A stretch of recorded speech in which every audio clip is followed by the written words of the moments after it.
Gas cylinder ബുക്കിംഗിന്റെയും bill അപ്ഡേഷന്റെയും പേരിൽ സംസ്ഥാനത്ത് cyber തട്ടിപ്പ് സംഘങ്ങൾ സജീവമാകുന്നതിനെതിരെ മുന്നറിയിപ്പുമായി കേരള പോലീസ്. സിലിണ്ടറുകളുടെ ലഭ്യതക്കുറവ് മുതലെടുത്താണ് തട്ടിപ്പുകാർ ഉപഭോക്താക്കളെ വലയിലാക്കുന്നത്.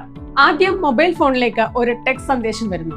തുടർന്ന് വാട്സാപ്പ് വഴി ബന്ധപ്പെടുന്ന തട്ടിപ്പുകാർ ഗ്യാസ് ബിൽ അപ്ഡേറ്റ് APK എന്ന പേരിൽ ഒരു ഫയൽ അയച്ചു തരും.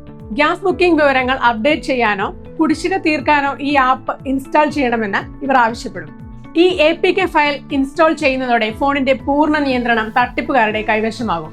ഇതിലൂടെ ഫോണിലുള്ള ബാങ്ക് വിവരങ്ങളും UPI പിൻ നമ്പറുകളും ചോർത്തുകയും ഉപയോക്താവ് അറിയാതെ തന്നെ അക്കൗണ്ടിൽ നിന്ന് പണം നഷ്ടമാവുകയും ചെയ്യും.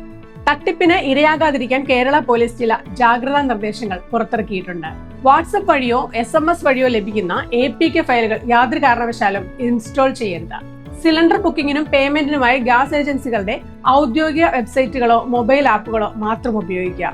അടിയന്തര സന്ദേശങ്ങൾ ലഭിക്കുമ്പോൾ പരിഭ്രാന്തരാകാതെ അതിന്റെ സത്യാവസ്ഥ നേരിട്ട് ഏജൻസിയുമായി ബന്ധപ്പെട്ട് ഉറപ്പുവരുത്തുക.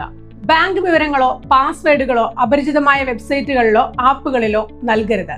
സൈബർ തട്ടിപ്പിന് ഇരയായാൽ ഉടൻ തന്നെ 1930 എന്ന ഹെൽപ്പ് ലൈൻ നമ്പറിലോ www.cybercrime.gov.in എന്ന പോർട്ടൽ വഴിയോ പരാതി രജിസ്റ്റർ ചെയ്യാനും കേരള പോലീസ് ഓർമ്മിപ്പിക്കുന്നു.